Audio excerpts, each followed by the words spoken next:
कार्तिक मास कथा अष्टम अध्याय हो। जलंधर की राजधानी की यात्रा का वर्णन करते हुए देवर्षि नारद ने कहा, हे राजा पृथु, जलंधर ने वहां पहुंचने पर हमारा बहुत आदर सत्कार किया। वो भक्ति भाव और श्रद्धा से हमारा पूजन करके विनती करने लगा, महाराज कहिए आपका आगमन किस अभिप्राय से हुआ है और मेरे लिए क्या आज्ञा है। हमने कहा, दैत्यराज, मैं कैलाश पर्वत पर गया था। वहां शिवजी और पार्वती जी का वैभव देखकर मैं चकित रह गया। अब तीनों लोकों का भ्रमण करते हुए मैंने यहाँ आकर आपकी समृद्धि भी देखी है। आपकी और शिवजी की समृद्धियों में वो वैभव में किसी प्रकार का कोई अंतर नजर नहीं आता, परंतु तुम्हारा वैभव स्त्री रहित है। कामदेव के शत्रु शरीर पर भस्म लेपन करने वाले वीतरागी शिवजी के पास स्त्री रत्न के रूप में पार्वती जी हैं। यद्यपि तुम्हारे पास भी अनेक सुंदर स्त्रियां हैं, परंतु उनमें से एक भी ऐसी नहीं जिनकी तुलना पार्वती से की जा सके। अतः आपका सुंदर स्त्री से रहित यह अधूरा वैभव देखकर यही निश्चित हुआ कि शिव के समान सारे ब्रह्मांड में किसी का वैभव नहीं है। उनके पास पार्वती के रूप में ऐसी अनुपम स्त्री है जिसको देखकर ब्रह्मा जी ने अनेक अप्सराएं रची, परंतु एक भी पार्वती जी के समान नहीं बन सकी। नारद ने आगे कहा, राजा पृथु, मैं तो केवल इतनी बात कहकर वहां से चला आया, परंतु पार्वती की अभूतपूर्व सुंदरता की बात सुनकर जलंधर कामदेव के ज्वर से पीड़ित हो गया। उसने उसी समय राहु को बुलाकर कहा कि तुम अभी कैलाश पर्वत जाकर शिव को हमारी आज्ञा सुनाओ। तुम शिव से कहना कि त्रिलोकी के राजा अति पराक्रमी जलंधर ने आज्ञा दी है कि तीनों लोक के नाथ और सब रत्नों के स्वामी जलंधर के होते हुए तुम शमशानवासी तथा नरमुंडों की माला धारण करने वाले जटा जूटधारी अवधूत के पास पार्वती जैसी परम सुंदर स्त्री शोभा नहीं देती। तीनों लोकों का स्वामी होने के कारण सभी रत्नों पर मेरा अधिकार है। क्योंकि पार्वती स्त्री रूप में रत्न है, अतः वह मेरे पास ही शोभित हो सकती है। दैत्यराज जलंधर की आज्ञा पाकर राहु उसी दिन चंद्रमा के समान उज्जवल कैलाश पर्वत पर जा पहुंचा और अपनी भयानक दृष्टि से देदीप्यमान कैलाश पर्वत को काला कर दिया। तब भगवान शिव के द्वारपाल नंदी द्वारा शिव के सम्मुख उपस्थित किए जाने पर राहु ने दैत्यराज जलंधर की उपरोक्त आज्ञा सुना दी। राहु की यह बातें सुनते ही भगवान शिव की दोनों भ्रुकुटियां कमान के समान तन गई। उनकी भौहों से एक अति भयंकर पुरुष उत्पन्न हुआ जो सिंह के समान मुंह वाला था। उनके लाल लाल अग्नि के समान विकराल नेत्र थे और उनके सारे शरीर पर बड़े बड़े बाल खड़े हुए थे। उत्पन्न होते ही वो भयंकर मनुष्य विकराल मुख फैलाकर राहु को खा जाने के लिए आगे बढ़ा। अब तो राहु भयभीत होकर कहने लगा, हे देवों के देव महादेव जी, एक तो मैं ब्राह्मण हूँ, दूसरे दूत के रूप में आया हूँ, अतः आप कृपा करके मुझे मत मारिए।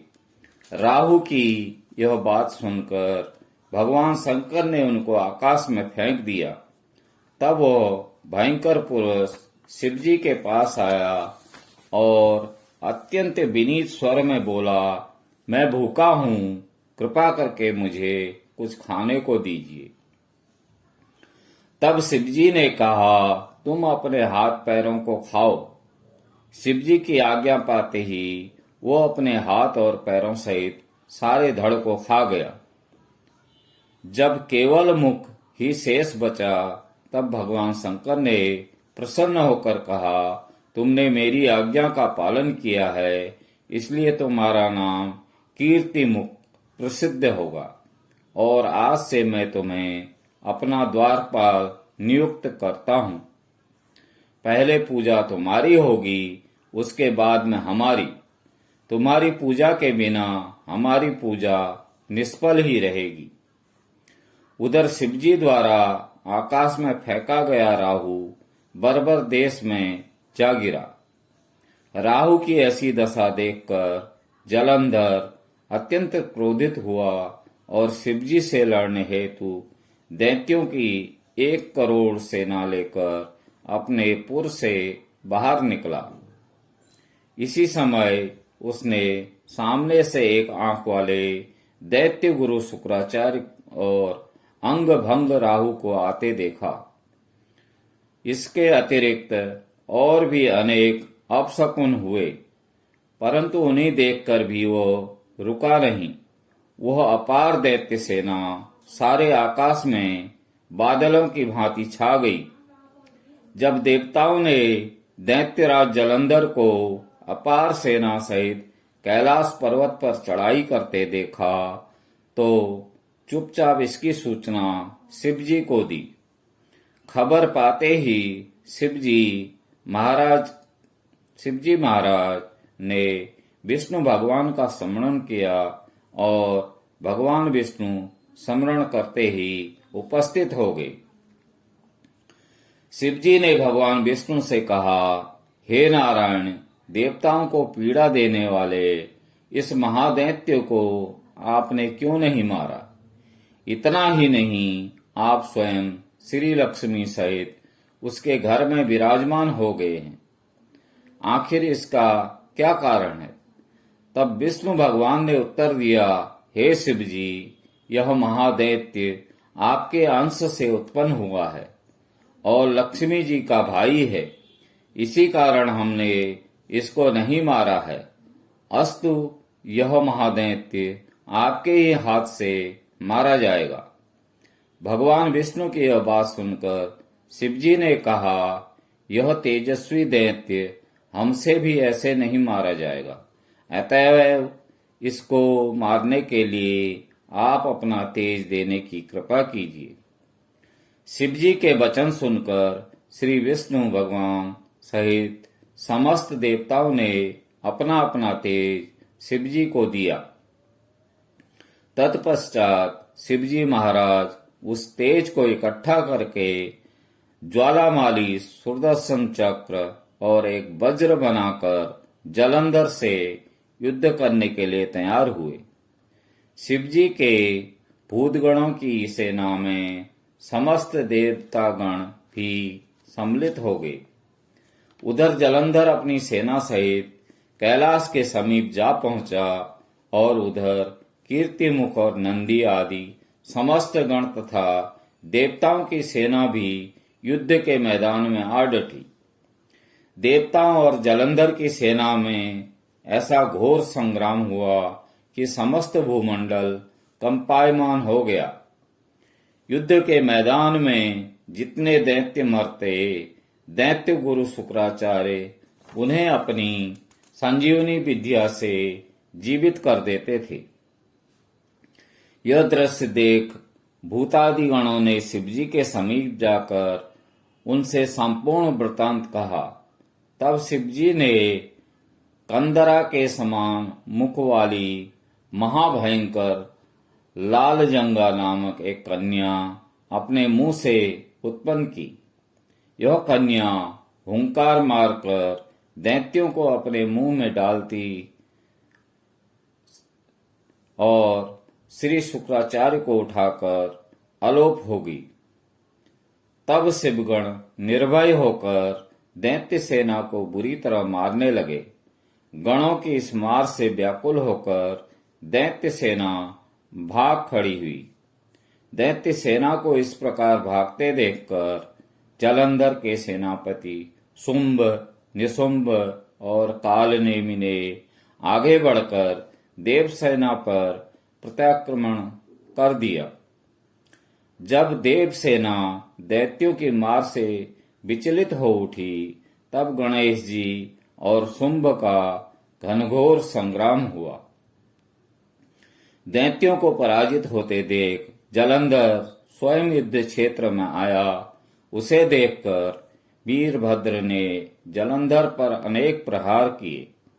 तब जालंधर ने क्रोधित होकर अपना परिधि उस पर दे मारा और उसके रथ की ध्वजा काट दी। फिर उसने देवसेना पर भयंकर बाण वर्षा करके उसमें भगदड़ मचा दी। अपनी सेना की यह दशा देखकर स्वयं शिवजी नंदी पर सवार होकर युद्ध क्षेत्र में आए और उन्होंने तीव्र बाणों की वर्षा प्रारंभ कर दी।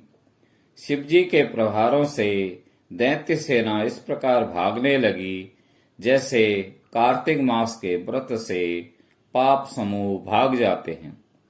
उसी समय शिवजी ने अपने बाणों से खड्गरोमा का सिर काटकर पृथ्वी पर गिरा दिया। इसके पश्चात जो ही जालंधर आगे बढ़ा, शिवजी ने उसके रथ के घोड़ों पर तथा सारथी को मार गिराया। तब जालंधर खड्ग हाथ में लेकर पैदल ही शिवजी की ओर दौड़ा। शिवजी ने तक्षण आगे बढ़कर एक मुक्का उसकी छाती में मारा, जिससे जालंधर अचेत हो गया। जब जालंधर ने देखा कि शिवजी अजय हैं, तो उसने गंधर्व माया रची। गंधर्व तथा अप्सराएं युद्ध क्षेत्र में नृत्य और गायन करने लगी। शिवजी भी इस महामाया में फंसकर नाचने और गाने लगे।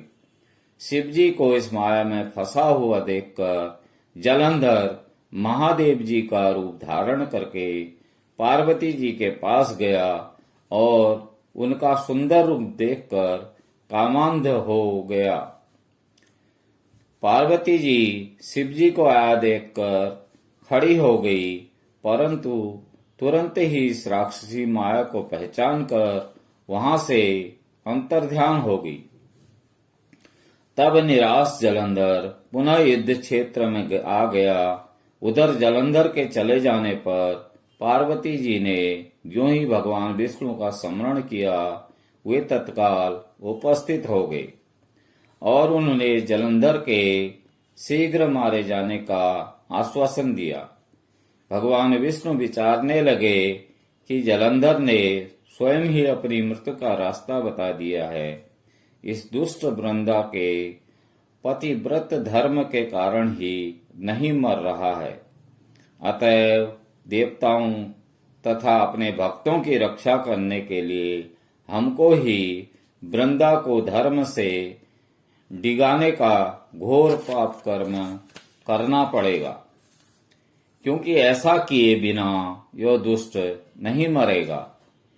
इतनी ही देर में शिवजी भी राक्षसी माया से मुक्त हो गए और जालंधर को आया देखकर उस पर बाण वर्षा करने लगे।